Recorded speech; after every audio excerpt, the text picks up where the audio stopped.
evening, viewers, and welcome to today's edition of APM Show on Prestige TV. APM Show comes to you 8 o'clock every Friday with BC Adewale. As we progress on this program, we implore you to contribute, and the number to call, if you want to contribute, it's 07754 640 731. 07754 640 731. You can email your views to Prestige Live on TV at gmail.com. Prestige Live on TV at gmail.com. APM Show is African Pulse magazine dealing or discussing African issues, political, social and economic matters in Africa, and trying to look at them critically and suggesting solutions to various governments and people of Africa. Today, we are also going to talk about Nigeria, and issues to talk about will include social, political, economic, security matter in Nigeria. But today's edition will be discussed with me, with my complete gentleman that I have with me, in the person of Prince Oshinush. I call him Bode Oshinush. Prince Oshinush. Prince Oshinush is a very, very passionate person about Nigeria. He has very, very progressive desire about Nigeria. He is also a regular contributor on this program, but we have actually tried all our best to get a fraction of his very, very tight time to come on air to speak to you today on issues affecting Nigeria. Prince Oshinush, you're welcome. Good evening, Dr. You want to introduce yourself to our viewers, who you are, what you do, and get yourself familiarized to them. Good evening, viewers. Happy New Year. My name is Prince Alhaji Folaro Oshinush. I'm a patriotic Nigerian from Ijebu, Ogun State. I'm in hospitality business and also a community leader. Thank you, Chief Oshinush, Prince Alhaji Oshinush. Starting from community leadership, you've done a tremendous job on community leadership. You are a strong top member of OPU. Are you? Yes. A Progressive Union. Dr. BC, we started it together, but as time goes on, I know you're a very busy man. Then you've not been attending, but after a while, I've stopped attending as well. Oh, because sorry. I belong to various organizations. So, and the day of the OPU is the day of one of the Jebu's meeting as well. There's coincides with, so that's the reason. with your. But everything that happens there, Tamu will always inform me. Yes. Because I know you're very good in community organizing and community work a lot. Well done for that. Well done. Now let's go to national issue, Nigerian issue. President Oshinush, a lot had happened since the last election in Nigeria, last general election, particularly the presidential election, since we had President Goodluck Ebele Jonathan as the President of the Federal Republic of Nigeria. A lot of things had happened. People had complained, but also people had defended the government. And we can see abject poverty on the streets of Nigeria, but also we can see affluence with some people. So, would you say the gap between the rich and the poor is widening or closing down in Nigeria? with the current economic and social situation in Nigeria? Thank you, Dr. BC. If you look at it, the variance between the rich and poor is enormous. Widening. It's enormous, and it continues to be enormous. And if care is not taken, I don't think there will be any middle class citizens in Nigeria anymore. If you look at it, in the early 70s, 80s, we have the lower, the middle, and the upper. But I don't think there's any middle class in Nigeria anymore. What do you mean? The reason why I said it is that when you look at it, the middle class people in Nigeria before, in the 70s or 80s, are the civil servant, the working class, and the middle rank, bank officials, insurance officials, and the corporation officials. But if you look at it now, with the level of poverty, you can only belong to the high class or the low class. And to be among the high class, you have to have the blessing of God, or if people will allow you to be. So what happens to our graduates? In Nigeria is graduating students, a lot of bachelor's degree, master's degree, or holders are getting out of the university. How are they getting assimilated or getting employed into the society? You see, Dr. BC, I keep wondering, if you know the number of graduates Nigeria are producing every year, particularly in Ondo State alone. Ondo State? Alone, number of graduates. Particularly known to be scholastic. Yes. And I just look at these people, because we Nigerians are well educated. If a Nigerian wants to do something, he will do it to the highest level. Despite the fact there is unemployment problem, lack of jobs, or all these problems we face in Nigeria, people are still going to the university to acquire these degrees. Is there any hope after their degree? The problem now is that if you look at it in the olden days, once you graduated and you served, there's tendency for them to retain you. Because for that period of 9 months or 10 months, they must have spotted your ability, your capability, and your capability to acquire a certain post in that organization. But now, are there people actually serving now? People doesn't serve anymore. They even pay people to serve for them. Really? Yes. Because when you look at it in Nigeria now, I don't know. Youth corpers who graduated properly in the university will escape doing the service, youth service code. They will pay someone else to do this, to go and do it for them, so that they can acquire the youth service certificate. This is what I'm saying, is what I've seen. Yeah. So Nigeria now, they can do anything for money. But when you look at it, the level of education has actually dropped drastically. During our own days, we have what we call qualitative education.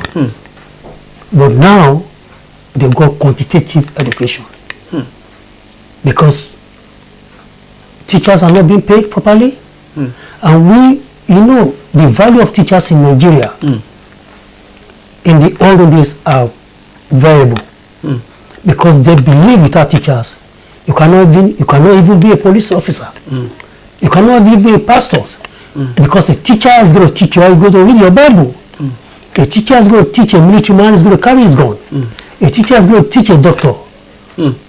But nowadays, when teachers are not paid, how would the teacher be motivated to give the best of the best lecture to the student? During our own days, they give us what we call practical and theoretical education. But nowadays it's handout. Teachers come to class and just give handout and walk away. Wow. And if you don't buy the handouts, you're not going to pass. The poorly educated. Yes. So I think the whole country needs to be purified from the low to the top, sideways.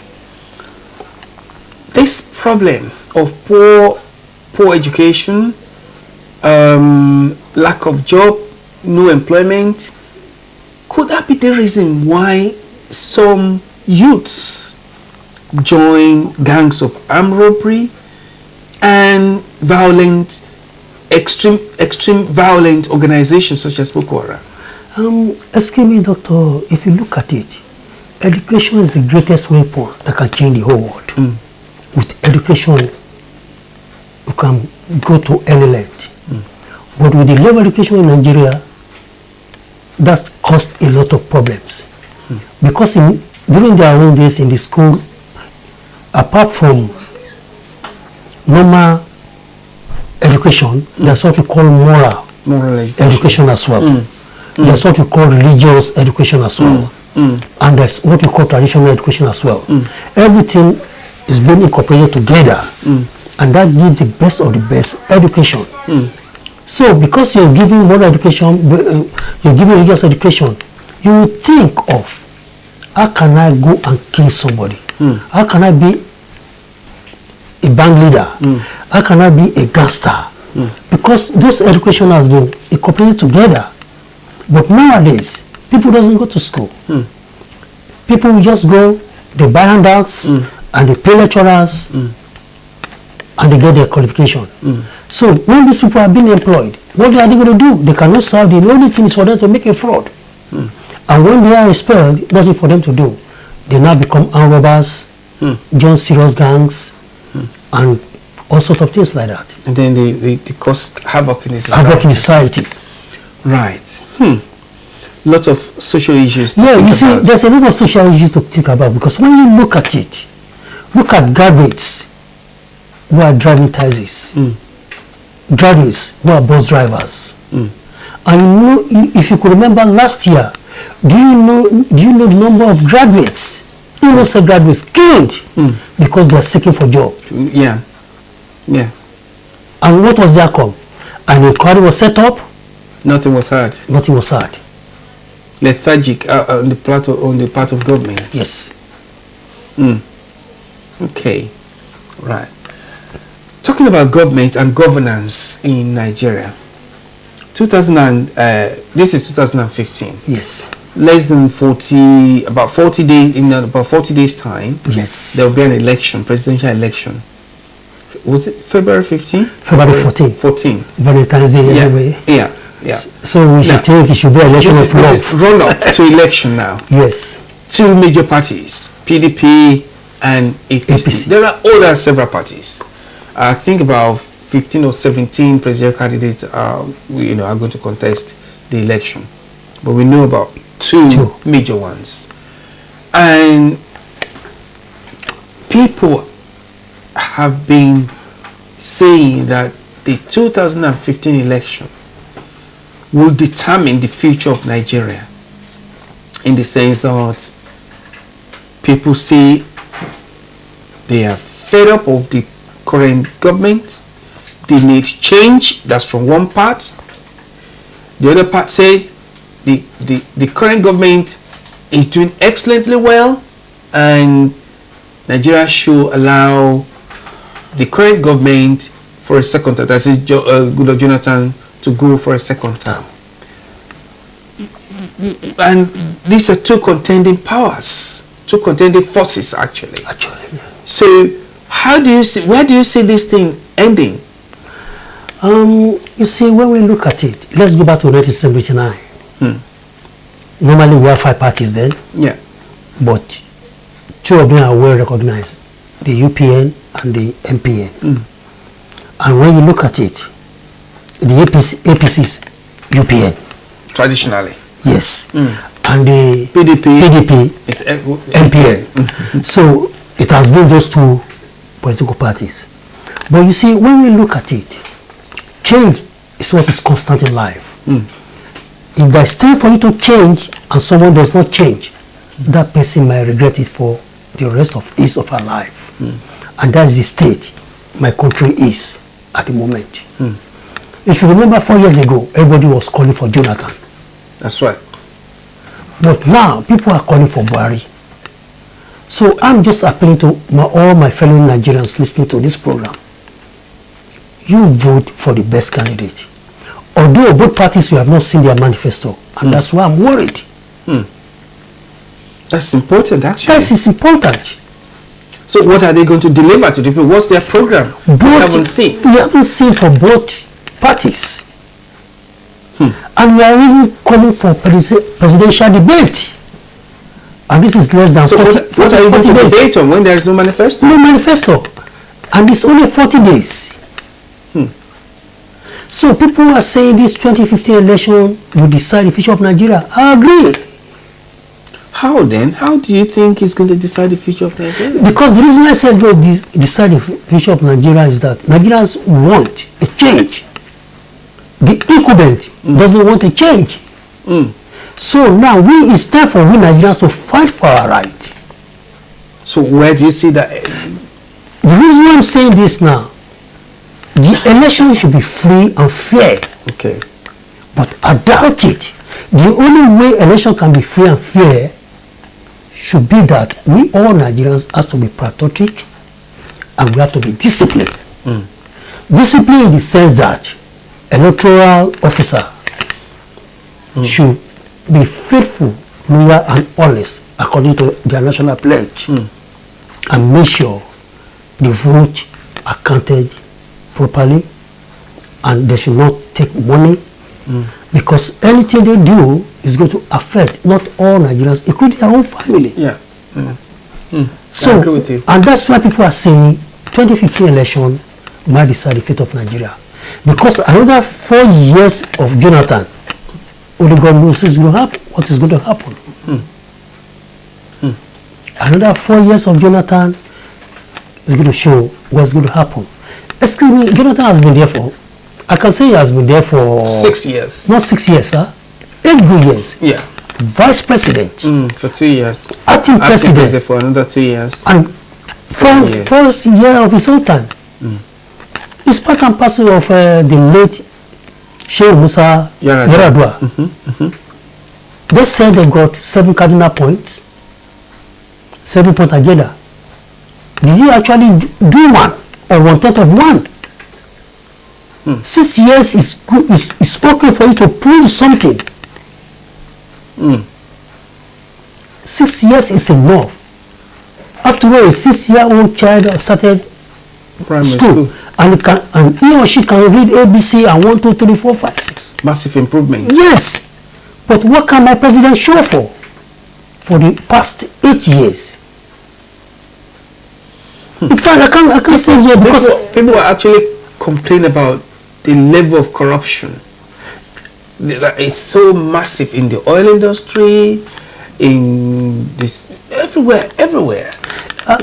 Excuse me, sir. The design issue, the is it 9 billion money that was confiscated in the aircraft in South Africa, and so on and so forth. You see, Doctor, if you look at it, in the olden days they are talking of thousands, but now it's billions, trillions. But when you look at it, the level of corruption is skyrocketing. But we can stop corruption in Nigeria if we want it to stop. How? We just need to be disciplined. So who can bring this discipline? We need somebody who can bring discipline. And that is why I don't belong to any political party. Yeah. Buhari has been there before for only 18 months. Some of the things he actually introduced, they are still practicing up today. So he has vision for Nigeria. He has vision. He has a particular vision that can drive Nigeria forward. Yes. That can help Nigeria to progress. Yes, sir. Is that the reason why all nooks and crannies are crying for him to be the president? Excuse me, we Nigerians were very intelligent and very educated. 4 years ago, everybody was calling for Jonathan. Everybody's calling for Buhari now. Because Buhari has been there before for only 18 months. And what are those things, from your view, that Buhari did specifically during his, was it 2.5 years of military regime? No, 18 months, yes. of military regime, that you think he has the will and the capacity and the qualification to come back and rule in the civilian regime? Thank you, sir. The reason I said it, number one, if Nigeria is going to progress, we all have to be disciplined. Discipline? Yeah. If you are disciplined, there will be no corruption. He actually said he will ensure that corruption wipes out from Aso Rock Fire. Yes. If you are disciplined, there will not be political rigging, election rigging. If you are disciplined, there will be accountability during and after office. If you are disciplined, there will be no wasting of resources. My country is the only country that wastes all resources, including human resources. All resources. All resources. All this is due to lack of discipline. If you are disciplined, there will be no religious value, violence. So, if you look at his last regime, what he introduced was discipline. And when he was there, the first thing he did was that his salary, when they showed him his salary and all other allowances, he said that he said, no, all this doesn't, I've got basic salary, which is enough. All these are not, they are just like wasting of money. And those money can be useful in Nigeria. And all the military governors, they emulated him. So role modeling.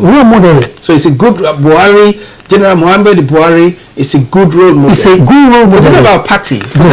Let's forget about party or anything. But it's a good role model that we need to actually give us leadership by example in Nigeria.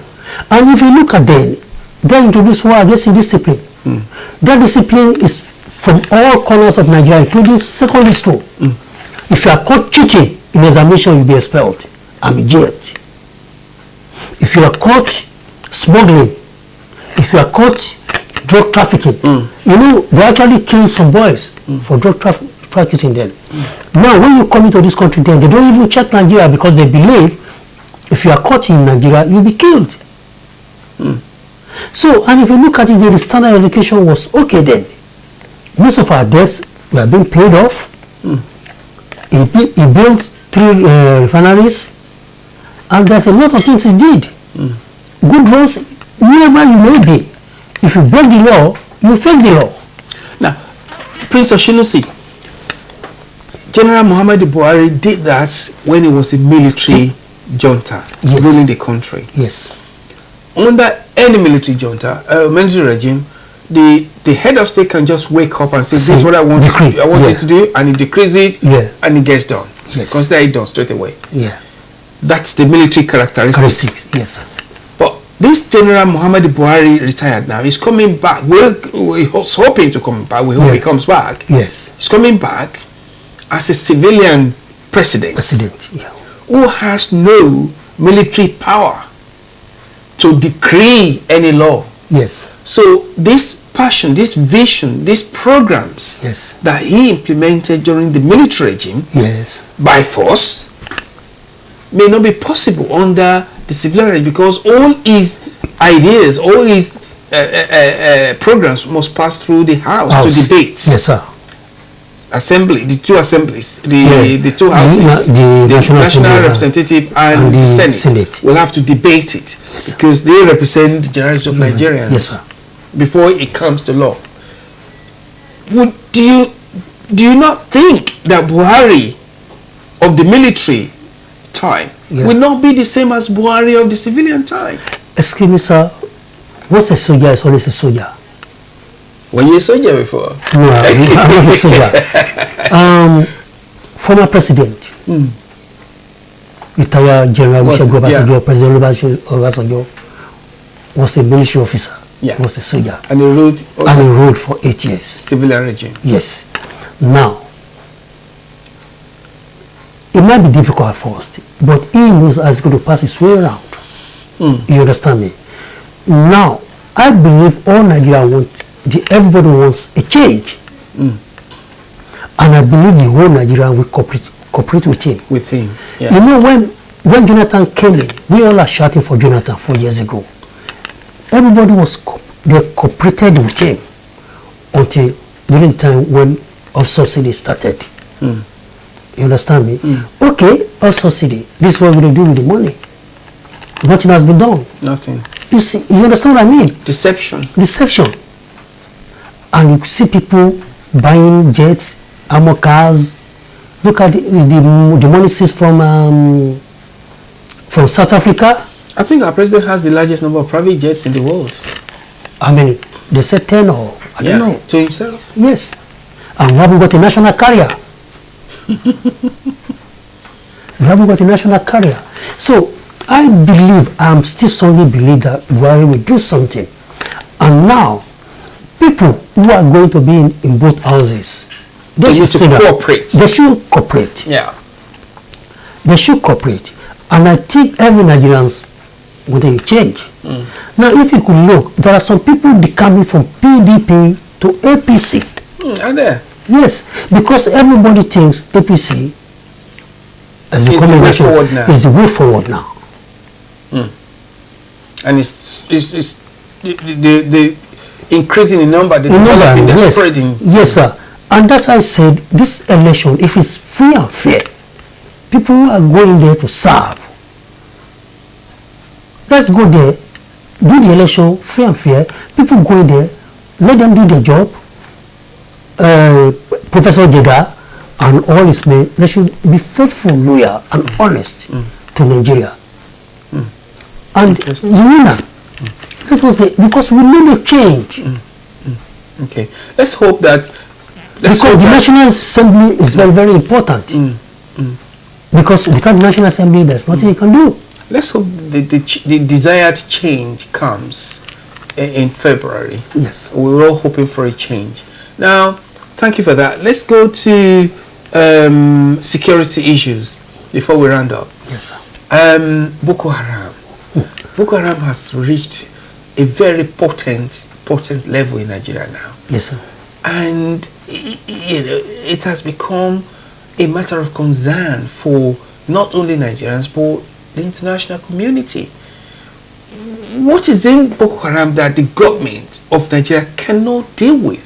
Why have the government left Boko Haram to develop and increase their capacity to the level that they are now, in your view? Excuse me, the problem is that we Nigerians, including myself, we know what to do. It's only that we don't do the right thing at the right time. When this problem started, our government took it slightly. Okay, it's happening northeast of Nigeria, the northeast. Okay, let them continue there. It won't come to south, or it won't come to Kano, it won't come to anywhere. It's coming now. It's coming now. Now the problem is that if anything happens to this program, you will be held responsible. But I'm blaming my president for it. Because he knows what to do. He doesn't want to do it. That's right. At the right time. Just because of 2015. Now, do you know how many lives and have lost? Poverty is lost because of Boko Haram. It's just because of individual, personal, and selfish interest. And international organizations, international ambulance, international health organizations, international food organizations, they've always moved. They've all vacated. Look at the building now. They're vacated. What do you call this international organization building that was United Nations building being bombed? And when you look at it, when this thing started, the president, he said that's something like Boko Haram. But as time goes on, he now came out. He accepted that it's Boko Haram, that he knew who they are. So if he knew who they are, why is he not dealing with them? That's why I said if anything happens in this program, you will be the person to be held responsible. I'm just your guest. Now, you know the people who are the Boko Harams. He said they are in his cabinet, they are in the police, they are in the army, they are in the navy, they are in the air force, they are in the security council, there is a security guard, there is national assembly, that to international world. And now, when this thing was being expanded, escalated, we have foreign aids. The foreign leaders, they have to leave because they were not getting any support from the government. So why should they be wasting their time? So, Mr. President himself is part and parcel of Boko Haram. Okay. Because if it's not and parcel of Boko Haram, you name them for the whole Nigeria, for the whole world to know.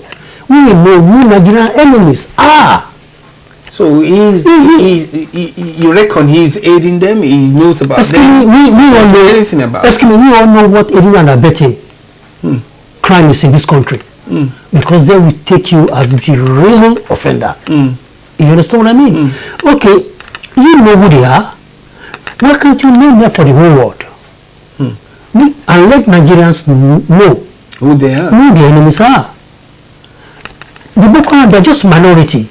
It's not up to 100 fraction of the population of Nigeria. And do you know how many people they've killed? How many people is lost? So I don't know what it's all because of 2015. Because of individual personal selfish interest, a lot of Nigerians are dying every day. Losing properties, losing lives. Now, suppose, well, this is supposition. Suppose General Muhammadu Buhari won the February election to become the next president of the Federal Republic of Nigeria. What do you foresee? I foresee a change. A change. Positive change.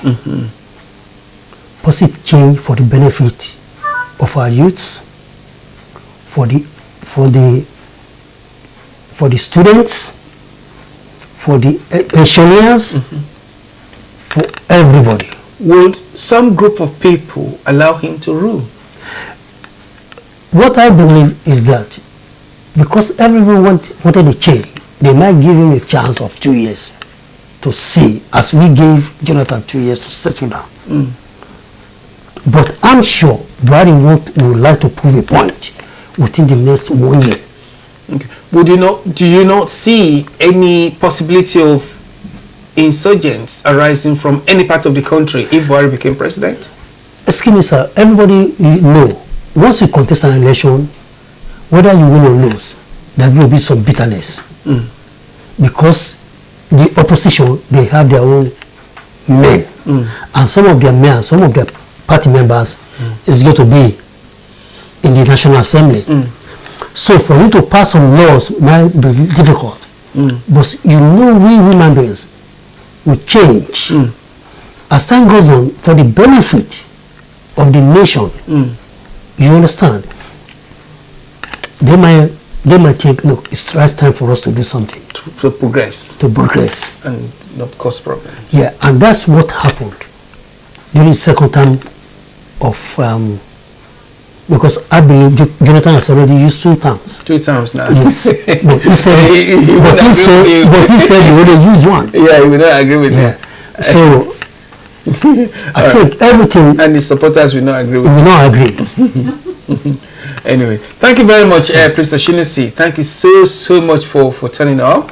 We know that it's been very, we've been very privileged to have some little part of your time.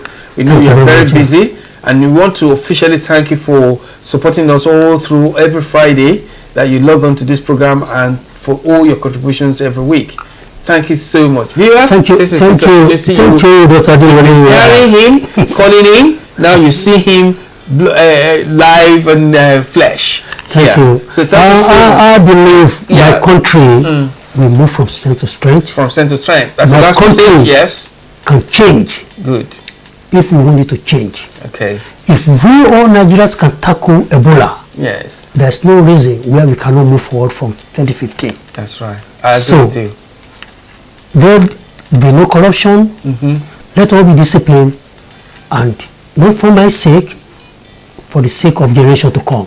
So that they will not cause we their forefathers. Thank you. Thank you very much. Good message. Thank you very much again. Thank you for having me. Thank you. And anytime you need me again, yes, I'll try and surely, definitely. And I thank Prestige TV for this for this wonderful opportunity and for the good job they are doing in the community. Thank you. God bless you all. Thank you. Thank you. Maybe your contact number, please.